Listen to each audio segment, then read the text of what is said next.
Concrètement, est-ce que l'immobilier, c'est vraiment si rentable que ça? Alors, oui et non. Pour moi, il n'y a pas de bonne réponse à cette question parce que on va entendre sur les réseaux, on voit souvent, on va devenir millionnaire en 3 jours. Voilà, c'est vrai que on en voit, on entend beaucoup. Ce qui est important, c'est de bien structurer, comme on dit à chaque fois, le budget et la stratégie à la base, parce qu'il peut y avoir des investissements très rentables, un peu plus risqués. Forcément, on n'a rien sans rien, c'est un peu comme la bourse, les bitcoins, tout ça. Plus on va aller dans le risqué, plus on va aller dans le rentable, forcément. C'est un peu pareil dans l'immobilier.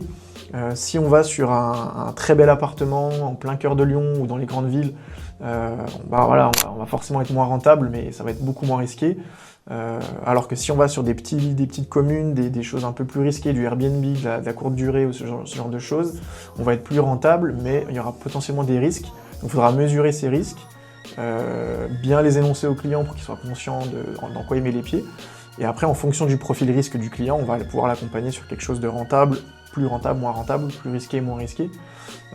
Donc ça peut être très rentable, l'immobilier, non seulement parce que aujourd'hui, il y a une notion qui est importante à connaître, c'est la rentabilité annuelle.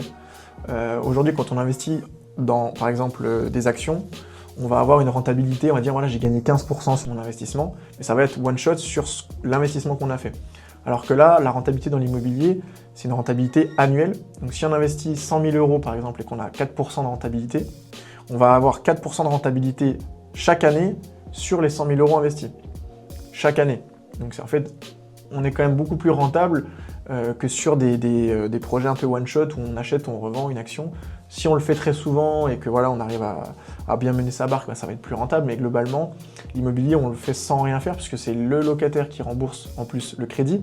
Donc pour le coup, on a peu de risques, on a une rentabilité qui est assurée chaque année. Et ensuite, une fois que le prêt se rembourse, derrière, on va pouvoir revendre le bien. Parce que le bien, c'est quelque chose de physique, voilà, qu'on peut palper, qu'on va revendre et qu'on va pouvoir, ou sur lequel on va pouvoir faire une plus-value à la revente, et on va pouvoir récupérer cette mise pour aller sur un autre investissement. Donc oui, il y a des investissements très rentables, et il faut juste avoir la mesure des risques et essayer de bien cadrer le projet avant.